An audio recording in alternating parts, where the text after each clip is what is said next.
আসসালামু আলাইকুম। আজকে আমরা খুব সহজে ঘরে বানাবো রেস্টুরেন্টের মতো ক্রিমি মেয়োনিজ। এই জন্য প্রথমে ব্লেন্ডারে একটা সিদ্ধ ডিম নিয়ে নেব। অনেকে কাঁচা ডিম দিয়েও মেয়োনিজ বানায়। তো আমি প্রথমে ডিম এবং একটা কাঁচামরিচ নিয়ে নেব এবং সাথে নেব 2 চামচ চিনি। মিষ্টি যারা বেশি পছন্দ করেন তারা বেশি মিষ্টি খাবেন এবং সাথে 4টে রসুনের কোয়া এবং স্বাদ মতো লবণ নিয়ে নেব। সেই সাথে 2 চামচ গুঁড়া দুধ দিয়ে দিব।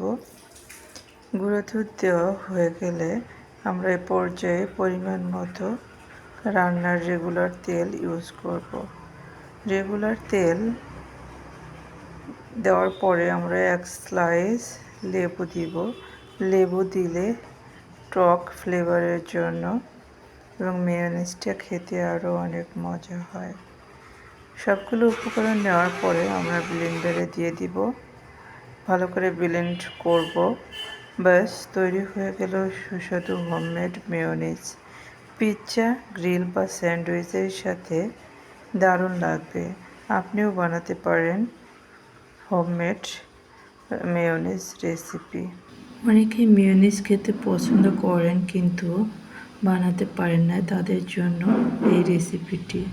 দেখুন আমার মেয়োনিজটা কত সুন্দর হয়েছে। এই মেয়োনিজটি সাথে গ্রিল স্যান্ডউইচ মাশাআল্লাহ অনেক ভালো জমবে।